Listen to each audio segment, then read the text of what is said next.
Hi, welcome to Use the Ink Ribbon. My name's Spencer. And I'm Magic, and this week we're going to be putting an emphasis on adaptations, whether it be from a comic, film, book or game, anything that's came from one format and been carefully retold in another.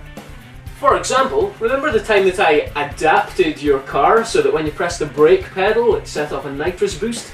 I was in hospital for 2 weeks and I've still got those reckless endangerment charges. Why did you think that was a good idea? It was an adaptation. According to the film Jay and Silent Bob Strike Back, a trend started 11 years ago with the production of X-Men the movie, which is going to inevitably lead to the creation of a new genre. Comic movies to stage. The most expensive stage production of all time, Spiderman Turn Off the Dark. Which isn't just a stage production, but also a musical. Directed by some chick called Julie Taylor, who also did the successful stage adaptation of The Lion King. According to slashfilms.com, $65 million has already been spent on this, making it the most expensive production of all time. And further to more controversy, the stage production's actually been delayed a 6th time.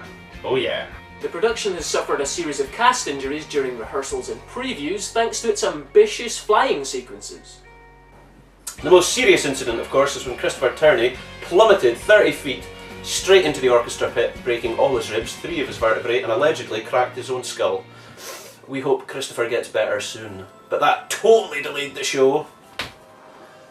One of the more interesting aspects of having a $65 million production, especially with Spider-Man the musical, is that you can make small characters, such as the spider that bites Peter Parker, quite an important singing role, as seen here.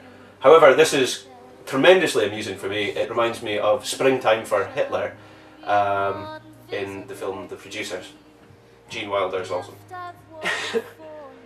The opening date was pushed back so far that theatre critics actually forwent their usual gentleman's agreement to postpone their reviews until the opening night in favour of just reviewing previews.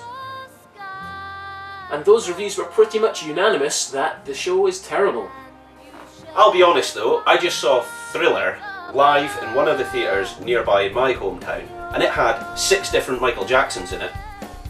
And one of them was a woman, and I'll be honest, I enjoyed it. It was still good. So if Spider-Man, even in any way, shape or form, came to my town, I'd probably still watch it, even if the review was terrible.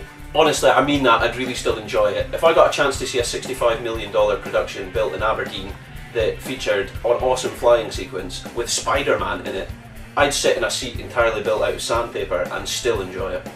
Spider-Man Turn Off the Dark features music and lyrics written by U2's Bono and The Edge and is set to officially open on June 14th at Broadway. But I don't live in America, I hear you say. I wouldn't... What is going on here? What are you doing? But I don't live in America, I hear you say. I wouldn't fit in well in that Big Apple. Well, don't worry, kiddies. Us Brits, we have a slightly more polished version of another story to tell. The first mainstream production of Batman Live, opening on July 19th in Manchester, which makes its world premiere at the MEN Arena. The story will focus on young Dick Grayson, Robin, who is a circus performer and loses his parents to organised crime. Faithfully adapted from DC's comics, characters and stories, Batman Live focuses on Robin's quest for justice, which leads him to follow in the footsteps of his hero, the mysterious vigilante known as Batman. Yes, this is from the team behind the award-winning Walking with Dinosaurs. Batman Live is an arena spectacular that combines acrobatics, Daredevil stunt work, cutting-edge design, illusions!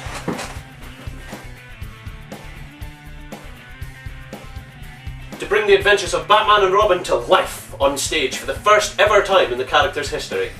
For more information about the show, if you just visit www.batmanlive.com, featured here, and you'll be fine.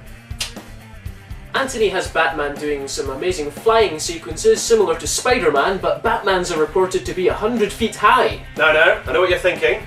Spider-Man's 30 feet, and Batman's 100 feet. What's the difference? Well, just saying, some men like to know. Putting that out there.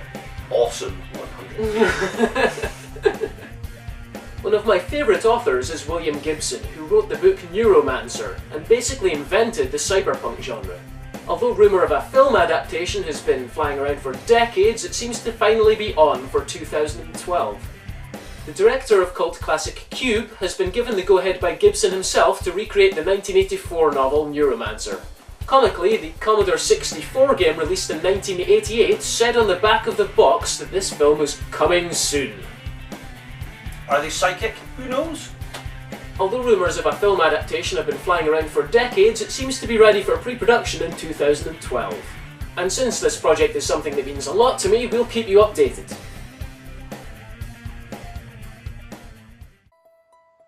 The body of Jeremy Bowles was found this morning on a patch of wasteland in the East End at about 6:30 a.m., 5 days after he was reported missing. An autopsy will be conducted tomorrow to determine the exact cause of death, but going from first indications, it would seem that he drowned. The state in which the body was found suggests the methodology of the origami killer.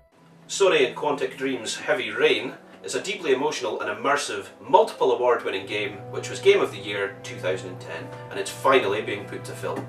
Heavy Rain is a psychological thriller that revolves around the origami killer, a mysterious murderer who abducts his victims and kills them after 4 days by drowning them. The killer received his name, of course, by always leaving a calling card in the form of a folded paper structure. Described by some as unique feature heads, Bob Shea and Michael Lynn actually acquired the rights from Quantic Dream for this back in 2008 after one of their technology demonstrations. Now they've finally announced it after hiring David Milch to create it. David Milch is the brains behind such successful series as NYPD Blue and Deadwood. Now Deadwood is a very gritty, serious crime thriller set in the Wild West, but its dark undertones are remarkably similar to Heavy Rain. There's no timescale for this movie yet, but with so many successful visionary ideas from David Milch behind this production, I've got very high hopes for it. We're really hoping that with the high profile of the director, the more high profile actors come along with him and that you can pull in a good production team to set this up.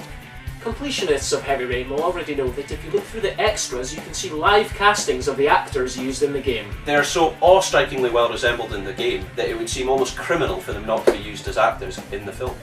Of course, some would argue that there are fundamental differences between the actors themselves and the characters that are resembled in the game. Madison, of course, actually being a long-haired blonde woman as opposed to the short, dark-haired woman that she is in the game. But ultimately, characters such as Jaden, which was the FBI investigator, was just so well done that it would. I couldn't see the film being made without the use of Leon Ockenden, who gave a truly inspirational performance in the game. In our last episode, we may have came across as having negative views about Sony. We'd just like to say that's not the case. I'm just personally frustrated because my PlayStation broke and I'd like another one, please. Thanks, Sony. Cheers.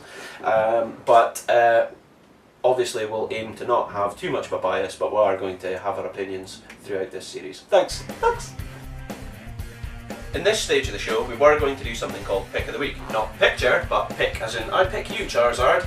But ultimately we decided not to use it. Next week we may do so, and if you'd like to suggest anything or give us information towards our Pick of the Week, use the description bar below to find contact details and or post a comment.